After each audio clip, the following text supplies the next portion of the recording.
Spirit of the living God, fall afresh upon us this morning. May the words of my mouth and the meditations of all of our hearts be pleasing unto you. Amen.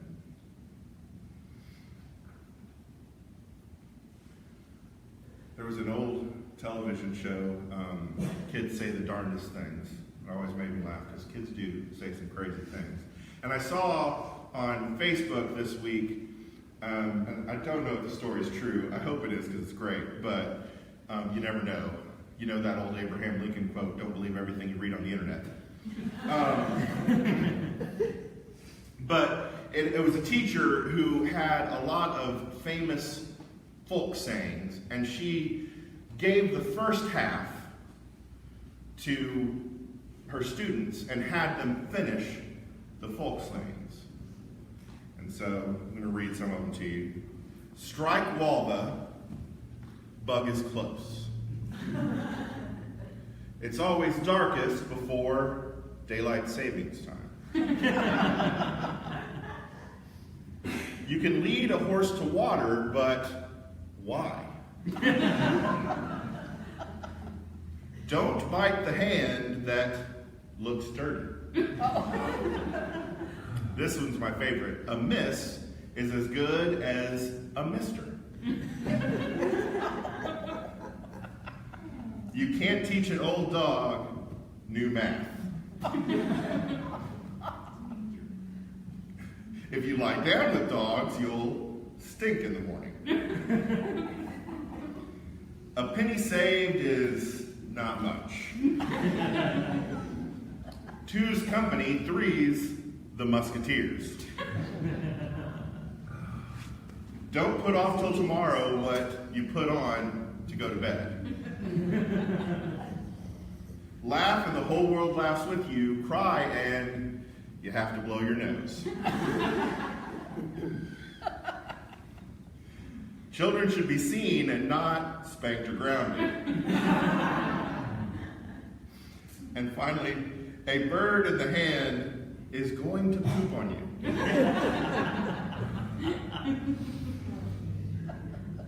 So I don't know if that's true, but I love it anyway. But it feels true because kids really see the world differently than the rest of us do. It reminds me of a story I heard the minister who preached my ordination. The first church job I had, he was preaching a sermon, and it was probably one of the very first sermons I heard while working at that church, and it's just stuck with me all the years since. But he told a story about a little girl who was 4 or 5 and had a new baby brother. And so one night when the parents were putting the baby to sleep, she said, can I talk to the baby before he goes to bed? And they're like, sure. And she was like, by myself. So they're like, okay. So, they walked out. Of course, they had the baby monitor on. So they were still able to listen. And they heard her, saying goodnight and that she loved. And then she, got a little quieter and leaned into the baby brother and says, can you tell me what God looks like? Because I've almost forgotten. And again, I don't know the truth of this story either, but it's beautiful. And it's really struck with me. And I really think that if we ever had a clear picture of God and the divine, it was probably right after we were born. But as we grow up, and as the world makes itself known to us, we lose that image of the divine, the truth of God and godly things, because we get bombarded with human and earthly things. Human things or earthly things have gotten in our way. And how human is it that earthly things come to mean dirty things, right? The word earthy is like dirty. The earth is a beautiful, wonderful place. It's us that screw it up. So how human is it that we can't even recognize the beauty in earthy things anymore. So earthly things, human things have gotten in our way and moved us further from our God. And that's what Jesus admonishes Peter for in our text today. So I'm going to make you work a little bit this morning. Can we go back to the text?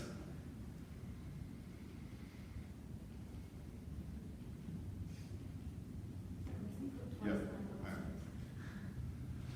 All right. Oh, too far. So, Jesus is thinking the disciples have finally kind of figured things out and tells them what's really going to happen. What it's actually all about. Now, those of you who've been in the Mark Bible study recognize this as being a really important Markan theme, that whenever we talk about the divine and the powerful nature of God, we've also got to remember the death, the crucifixion, the human nature. You got to have all of it.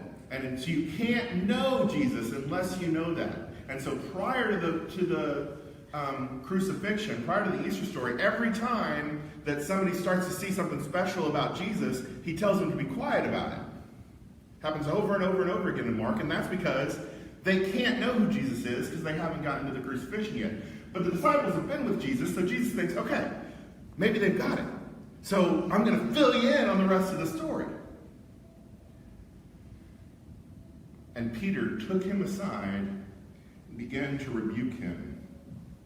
And that language, the word for rebuke, is the same that when Jesus is exorcising demons, it's the same word that Jesus uses to kick the demons out. And so Peter is treating Jesus as if he must be possessed to think that this death thing is a good idea. And so Jesus basically turns the table around.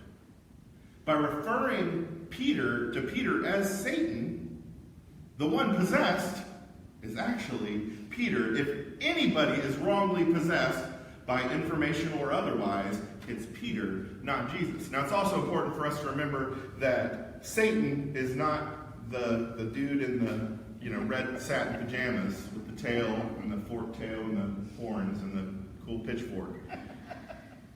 Satan is anything working against what God and Jesus are trying to do in the world. And so denying the truth of who and what Jesus is Satan. It's standing in the way. And then you notice how, let's go back real quick. Peter takes him aside. Actually, the verbiage is almost that Peter confronts him, gets in his way. Literally stands in his way. So it could be take aside, or it could be kind of like just puts himself in the way of so that Jesus can't move forward. Which adds a whole new thing to then when Jesus is saying, get behind me. Basically, get in your place. So Peter is trying to say that, hey, I know better than you what is right. I'm going to stop you from going where you're going. And Jesus says, no, get behind me. Follow where I'm going. Not only not stop me from where I'm going, but follow me where I'm going. Get back to where you belong. And then he accuses Peter of keeping his mind not on divine things, but on human things. You see, God's way of thinking is adversarial almost, opposite to the way of the world. Giving up your life for others. Not trying to be ahead of or better than anyone else. It's the opposite of selfishness. And when we use words like kingdom or Christ the King, we occasionally get in some danger because we're using words that have earthly meanings but do not mean earthly things. The kingdom of God is not like an earthly human kingdom just with God at the top.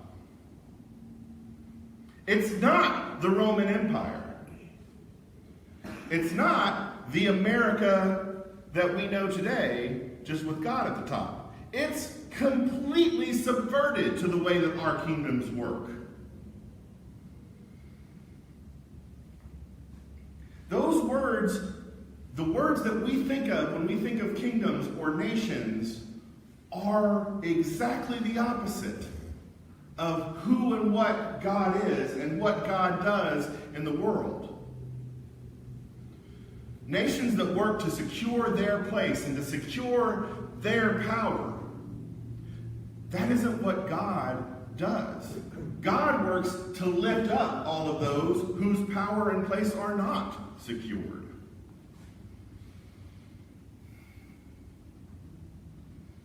We cannot worry about our life over the mission and needs of others. Jesus says, if anyone wants to become my followers, take up your cross and follow me. Literally, follow the path that Jesus is walking. Don't worry about your life over the mission and needs of others,